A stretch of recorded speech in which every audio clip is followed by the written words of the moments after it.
This was the last location young Dolph would be seen alive, outside Makeda's Cookies. And now, his death isn't a mystery anymore. New CCTV footage and a shocking courtroom confession have finally exposed who planned Dolph's murder, who paid for it, and exactly how it went down. The truth is chilling, and it might change everything you thought you knew. So let me put you on game. The final moments. Ain't no way these folks just straight came and ran down on Dolph. Dead. Oh my God, y'all. They say Dolph dead, y'all. They say Dolph dead. These folks just straight killed young Dolph.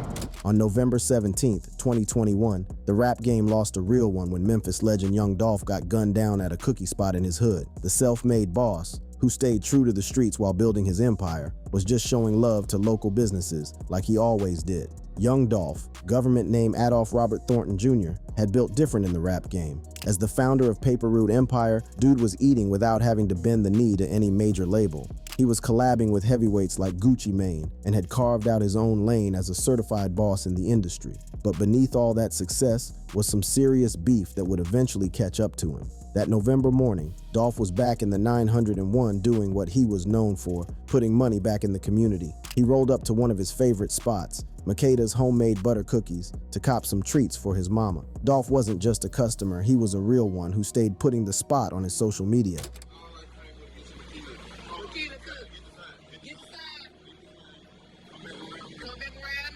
Around noon, Dolph was pushing his custom camouflage whip through Memphis. He hit a gas station not far from the bakery to fill up the tank. TMZ caught footage showing the rapper casually gassing up before heading to what would become his final destination, Makeda's Cookies. What Dolph couldn't have known was that ops were on his heels. The shooters had spotted his distinctive ride moving through the city and were tailing him, just waiting for the right moment to make their move. After leaving the gas station, he pulled up to the bakery and parked just after noon. Completely lacking any idea of the danger lurking, he stepped out and walked into the shop. That's when it was on. The ops pulled up to the lot in a white two-door Mercedes-Benz. Two masked goons hopped out strapped up and let it bang through the windows of the bakery. The aftermath was devastating. Young Dolph caught multiple slugs as the shooters dipped back to their getaway whip. Despite paramedics rushing to the scene, it was already too late. Young Dolph was pronounced dead at 12:39 p.m. The violence was so brazen that there were calls to put a curfew on Memphis to stop any further bloodshed. As soon as word hit the streets about Dolph's death, rumors started flying about get back against his known rivals,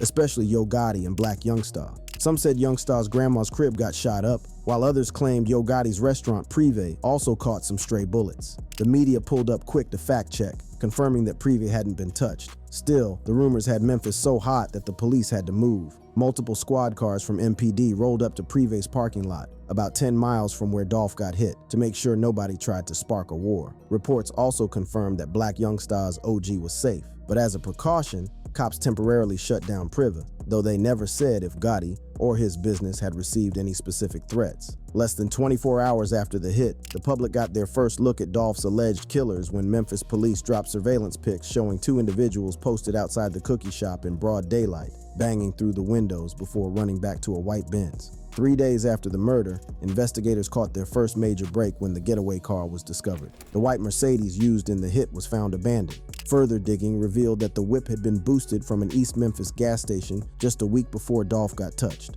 According to Covington police, the same car had been used in another body dropping only 5 days before young Dolph's hit. While the cops were connecting dots and the public was demanding answers, Dolph's people were left to mourn the loss of a man who wasn't just a rapper, but a father and son. On November 30th, 2021, young Dolph's family laid him to rest in a private, heavily secured funeral. The investigation kept moving, and on December 9th, 2021, police made their first caller in connection with the case. Cornelia Smith got snatched during a traffic stop in South Haven, Mississippi. Smith was initially booked on an auto theft warrant related to the stolen Mercedes used in the murder, though his connection to young Dolph's death wouldn't come out until later. On January 5th, 2022, about 7 weeks after Dolph got laid down, Memphis police announced a first-degree murder warrant for Justin Johnson, aka Straight Drop. Johnson, another Memphis rapper, became the main suspect after fans peeped that the location of the abandoned Mercedes matched up with his music video for Going Straight In. The video got yanked from the internet once people made the connection. The law was offering major paper for info leading to Johnson's capture. U.S. Marshals put up $10,000, while Memphis police and Crime Stoppers added another $2,500. Johnson even landed on the most wanted list.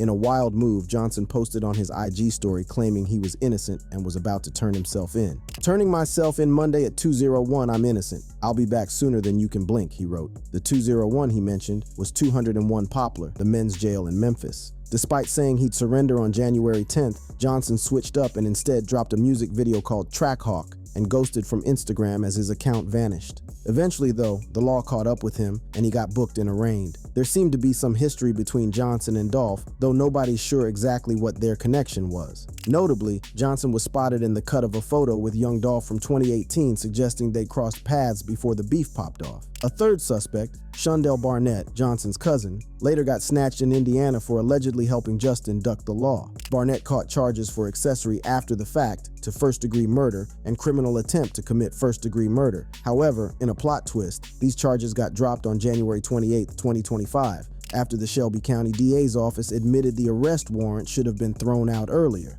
basically copping to a procedural L in the case. Additionally, a fourth suspect, 43-year-old Hernandez Govan, got booked on allegations that he'd ordered the hit on young Dolph. Govan's role in the case became extra significant as he was labeled the mastermind behind the whole operation, adding another layer to the already complex investigation. In June 2023, Jamarcus Johnson, Justin's brother, took a plea deal where he admitted to 3 counts of accessory after the fact in exchange for having his conspiracy to murder charge thrown out. On November 22, 2024, Jamarcus showed up for sentencing and got put on a 6-year diversion program requiring job training, parenting classes, community service, and court check-ins, reflecting that he wasn't as deep in it as the others. He was expected to take the stand against the other suspects in their trials. While the law was grinding to bring Dolph's killers to justice, the streets were buzzing about who really wanted the rapper gone. Many pointed to Yo Gotti, with whom Dolph had serious long-standing beef that was well documented. The rivalry that led to tragedy.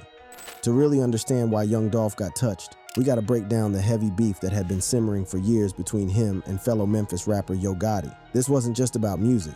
It was a straight-up power struggle for the crown of Memphis hip-hop that eventually turned deadly. For mad long, Yo Gotti had been running things in the Memphis rap scene, blowing up nationally with bangers like I Know and Down in the DM. Beyond just the tracks, Gotti had built his own empire through his CMG, Collective Music Group imprint, which used to go by Cocaine Music Group. While Gotti was eating, young Dolph came up as serious competition. After founding Paper Route Empire in 2008, Dolph started carving his own lane in the game.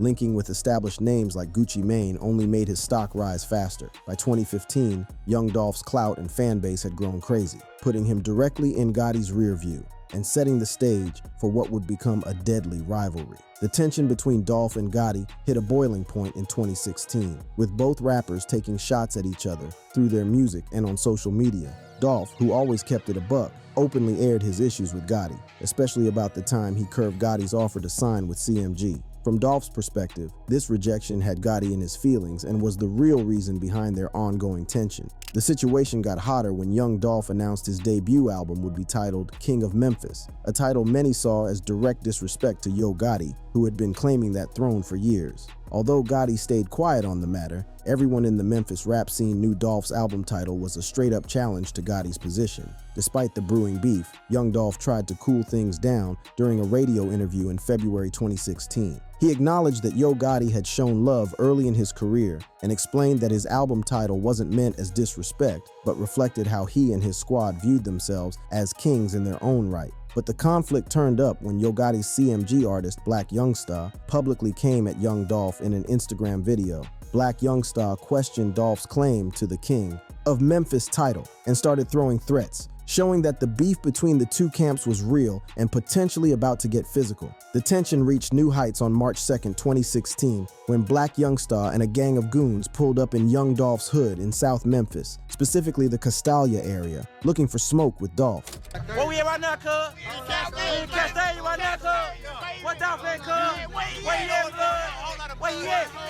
Where he at right now? While the two sides didn't actually bump into each other during this incident, it was crystal clear that their beef had escalated beyond just subliminals on social media and in tracks. By March 16, 2016, young Dolph's patience had run out. He came at Yo Gotti directly in a series of IG posts, accusing him of being salty toward Memphis rap legends like 3 6 Mafia and 8 Ball and MJG.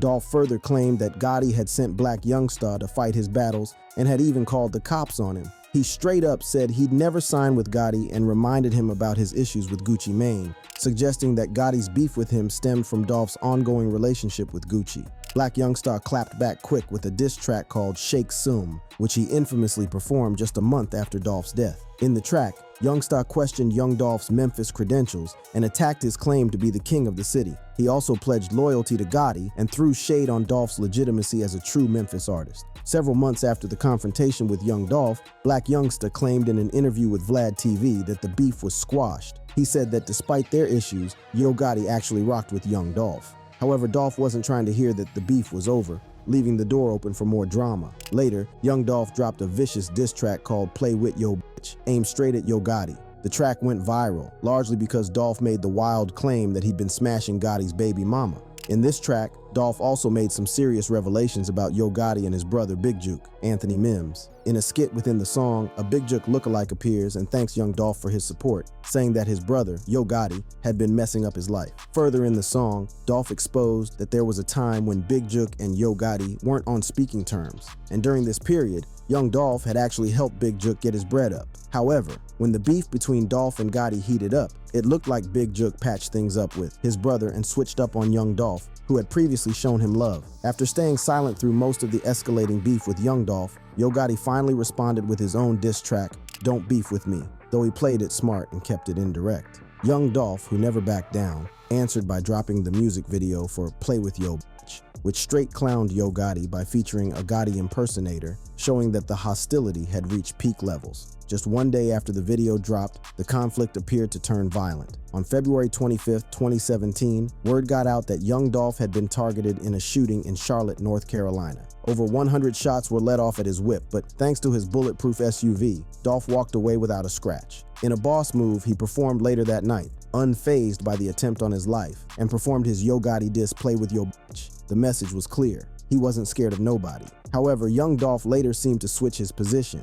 In an interview, he referred to his beef with Yo Gotti as old news, suggesting he was ready to move on rather than keep the drama going. Just when the tension seemed to be cooling down, tragedy struck again. On September 26, 2017, Young Dolph caught another attempt on his life, this time in Hollywood. Details about the incident were light as he got rushed to the hospital. At first, Yo Gotti was named a person of interest by the LAPD after a confrontation between their crews escalated into gunfire. However, the Los Angeles Police Department cleared things up the next day, saying Yo Gotti wasn't a person of interest in the shooting, contradicting earlier reports. Instead, Corey McClendon, one of Gotti's homies, was charged with attempted murder in connection with the incident. As the investigation moved forward, McClendon was unexpectedly released without charges on September 28, 2017. Despite nobody getting booked, the tension between the two rappers remained thick, keeping fans in the streets on high alert. After this incident, the beef between Young Dolph and Yo Gotti seemed to simmer down. 4 years later, however, tragedy struck when Young Dolph got gunned down in Memphis. The world would soon learn that there was much more to this story than anyone initially thought. The shocking revelation.